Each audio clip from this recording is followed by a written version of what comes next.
A department store in Bangor, Maine, installed the first two-story building with an escalator that half the region had ever seen. Entire families started showing up, not to shop, just to ride it up, down, up again. For some of them, it was the single most exciting piece of technology they'd encountered in their lives. That story came out of a simple, almost innocent question. Given how enormous the United States is, are there really Americans who go their whole lives without ever seeing the ocean or crossing their own state line? The answer from hundreds of separate stories was an overwhelming, sometimes uncomfortable yes. And the escalator wasn't a one-off. Someone who worked security at LAX described a girl around 13 years old having a full, genuine meltdown of excitement getting onto an airport escalator for the first time in her life, in one of the largest cities on the planet, at one of the busiest airports in the country. This is the part that gets me every time. It's not really about escalators at all, it's about how differently normal gets defined depending on which few square miles you grew up in. Someone teaching college nearby in rural Pennsylvania said their entire county has exactly 5 elevators total and 0 escalators. She's had to explain out loud to college students how an escalator works and eventually started driving them across the state line just to ride one, specifically so it wouldn't blindside them someday in a job interview in a city. And once you hear that detail, the Bangor department store story stops sounding like a quaint small-town anecdote and starts sounding like a pattern. It's the exact same instinct that sent kids camping out to be near their first two-story building. Curiosity about something that to most of the country is completely invisible. Now here's where the why don't they just travel question gets a genuinely painful answer. Because for some families, it was never really a choice. One person described their father-in-law growing up on a small southern Iowa dairy farm with 2 brothers. Farm work started at 5 in the morning, then school, then farm work again until 7 at night. Every single day, because the cows couldn't just be left. Once a year, the family managed exactly one vacation, a drive to a park in the neighboring state for a picnic lunch. The youngest brother reportedly got so excited for that single day every year that he'd throw up beforehand. That father-in-law hated the life he grew up in, his own dad was domineering, and there was an unspoken understanding in the family that there was more out there than the farm. So the moment he could, he built a completely different life for his own kids. A music degree, a career as a financial planner, constant travel, and one kid who now lives right on the ocean in New York, one generation from a single picnic a year to circling the globe to see his grandchildren.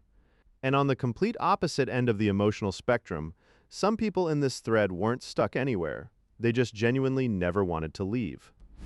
Someone described their boyfriend, born and raised in Manhattan, who could count on one hand the number of times he'd left the island in his entire life.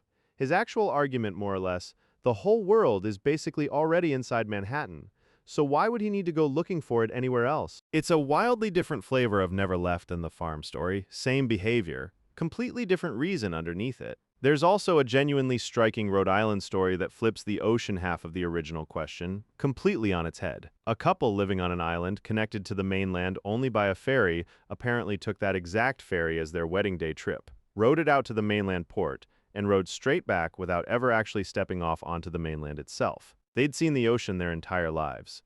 They still, as far as anyone could tell, never once set foot outside their own small patch of it. Then there's a version of stuck that has nothing to do with geography or money at all. And this one genuinely surprised people in the thread. Someone described a coworker's boyfriend whose family was, by any reasonable measure, comfortably wealthy, and who still refused to travel anywhere unless it involved a first-class flight and a 5-star hotel for the entire family. Since that specific combination was never quite affordable, the family simply went nowhere, year after year, instead of adjusting expectations even slightly. When he eventually learned that plenty of perfectly decent hotel rooms exist for under $50 a night, he was reportedly stunned. His entire mental model of what travel even cost had been quietly warped his whole life by one very specific, very expensive assumption. It's such a small detail, but it reframes a huge chunk of this whole conversation. Some people never left because they couldn't. Some never left because they didn't want to. And some never left because of a completely invented, self-imposed price tag that had nothing to do with reality. There's also a specific class of story in this thread that's less about poverty and more about something closer to inherited caution, an almost clannish reluctance to leave the neighborhood at all. One person described lifelong residents of a specific Brooklyn neighborhood who treat not knowing how to navigate Manhattan, or never having ridden the subway, as something close to a badge of honor, genuinely proud of the insularity, not embarrassed by it. Someone else described an entire family, mother and adult son both, who until finally retiring to a different property, had never once lived outside the single zip code where they were born. And the flip side of that same instinct showed up on the opposite coast. Someone in Wyoming described being the accidental conversation starter on a New York City subway car at age 6 or 7, after loudly noticing that his family were the only white passengers on the train, which somehow led his parents into a genuinely pleasant conversation with a stranger about life in Wyoming versus life in New York City. Two kids, two coasts, both encountering something completely outside their normal for the very first time, on the exact same afternoon. Which brings the thread back around to the ocean, half of the original question. Because it turns out you don't even need to be far away from one to have never seen it. Someone living an hour and a half from the California coast admitted they personally know several people who've genuinely never seen the ocean. Someone else described running a nonprofit summer program in Los Angeles, specifically built around taking inner-city kids on a single camping trip to the beach. Because for a lot of those kids, growing up less than an hour from the Pacific Ocean, that trip was the actual first time they'd ever seen it. One person working with kids around the Great Lakes said it went even further. Some kids had never been in any body of water at all, never learned to swim, and were nervous just getting into a full bathtub. Because at home they'd only ever had their hair washed over a sink. And the most pointed line in that whole section wasn't a joke, it was a correction. Someone made clear that this isn't about a lack of ambition or curiosity. It's privilege, plain and simple. When a parent is working multiple jobs just to keep the lights on, a beach day that costs gas money, food, and an entire day of unpaid time off simply isn't a realistic option, no matter how close the ocean actually is on a map. So zoom out across every single story in this thread, and a pattern starts to form that has almost nothing to do with the ocean and almost everything to do with scale. A department store escalator can be the most exciting ride in the region. A single-family vacation once a year can be the emotional high point of somebody's entire childhood.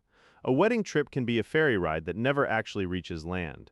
And a beach less than an hour away can remain completely unseen for an entire childhood.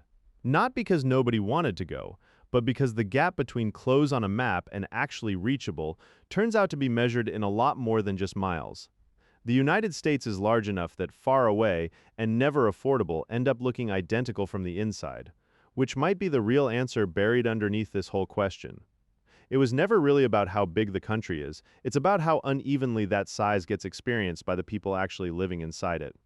If a shopping mall escalator can be someone's most thrilling ride of the year, wait until you hear why the same country treats a 4-hour drive as barely worth mentioning. The scale of this place cuts both ways, and that video is coming up next. Tell me in the comments, is there somewhere close to you that you've genuinely never visited?